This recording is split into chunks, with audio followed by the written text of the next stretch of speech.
ക്രിസ്തുവിൻ്റെ സമാധാനം നിങ്ങളോടുകൂടി ഉണ്ടായിരിക്കട്ടെ. വചനകിരണത്തിലേക്ക് ഏവർക്കും സ്വാഗതം. ഒരിക്കൽ ഒരു വീട്ടുമുറ്റത്ത് അതിയായ സന്തോഷത്തോടെ ഒരു കൊച്ചുകുഞ്ഞ് പന്ത് തട്ടി കളിക്കുകയായിരുന്നു. കളിയുടെ ആവേശത്തിൽ ആ പന്ത് മുറ്റത്തുണ്ടായിരുന്ന ഒരു കിണറ്റിലേക്ക് വീണുപോയി. പന്ത് കിണറ്റിൽ വീണതോടെ കുഞ്ഞുടനെ ഓടി കിണറ്റിന്റെ അരികിൽ ചെന്ന് താഴോട്ട് നോക്കി. അവൻ ആകാംക്ഷയോട് ചോദിച്ചു, ആരാ അവിടെ? അത്ഭുതമെന്ന് പറയട്ടെ, കിണറ്റിനുള്ളിൽ നിന്നും അതേ ചോദ്യം പെട്ടെന്ന് ഇങ്ങോട്ടും കേട്ടു. ആരാ അവിടെ? തൻ്റെ ചോദ്യം അതേപടി ആവർത്തിച്ചത് കേട്ടപ്പോൾ ആ കുഞ്ഞിന് ദേഷ്യം വന്നു. അവൻ കോപത്തോടെ കിണറ്റിലേക്ക് നോക്കി പറഞ്ഞു, നീ പോടാ. ഉടൻ തന്നെ കിണറ്റിൽ നിന്നും അതേ ശബ്ദം വീണ്ടും ആവർത്തിച്ചു, നീ പോടാ. കുഞ്ഞ് വീണ്ടും ക്ഷമയില്ലാതെ ചോദിച്ചു, നീ ആരാടാ? കിണറ്റിൽ നിന്നും അതേ ചോദ്യം തന്നെ തിരികെ കേട്ടു. അതോടെ ദേഷ്യം നിയന്ത്രിക്കാനാവാതെ കുഞ്ഞു പറഞ്ഞു, നീ ചീത്തയാണ്. കിണറ്റിൽ നിന്നും കുഞ്ഞിനുള്ള മറുപടിയും നിമിഷങ്ങൾക്കകം കിട്ടി, നീ ചീത്തയാണ്. ഈ മോശം പ്രതികരണം കേട്ട് സങ്കടം വന്ന കുഞ്ഞ് കരഞ്ഞുകൊണ്ട് ഓടിച്ചെന്ന് അമ്മയുടെ അടുക്കൽ പരാതി പറഞ്ഞു.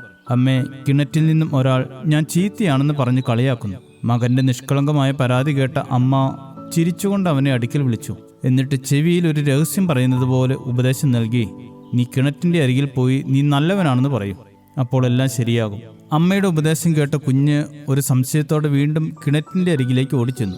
അവൻ ഉറച്ച സ്വരത്തിൽ വിളിച്ചു പറഞ്ഞു, നീ നല്ലവനാണ്. ഉടൻ തന്നെ കിണറ്റിൽ നിന്ന് മറുപടിയും കിട്ടി, നീ നല്ലവനാണ്. അതോടെ കുഞ്ഞിന് സന്തോഷമായി.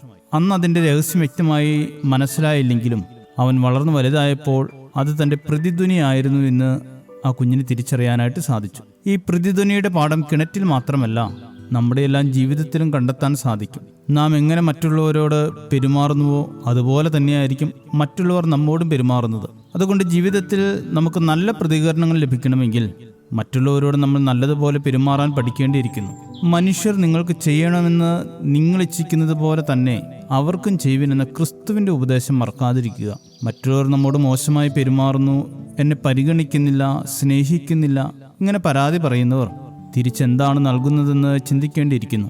വിതയ്ക്കുന്നതേ കൊയ്യൂ എന്നത് ഓർക്കുക. നമുക്ക് സ്നേഹവും നന്മയും കരുണയുമാകുന്ന നന്മകളെ വിതയ്ക്കാം.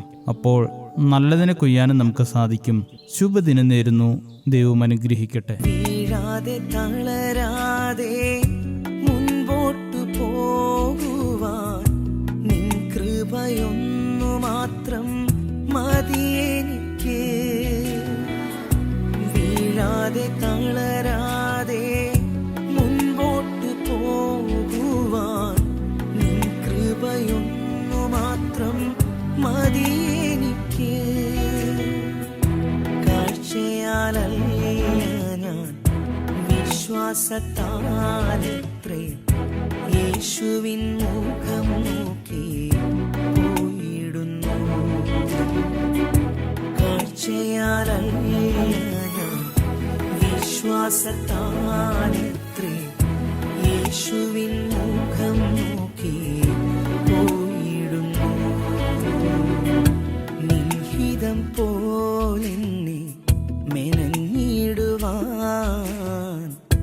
നിൻ കരമതിലെന്നെ നൽകിടുന്നു.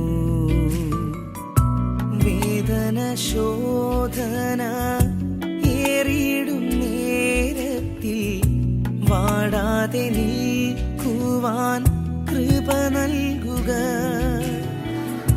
വേദന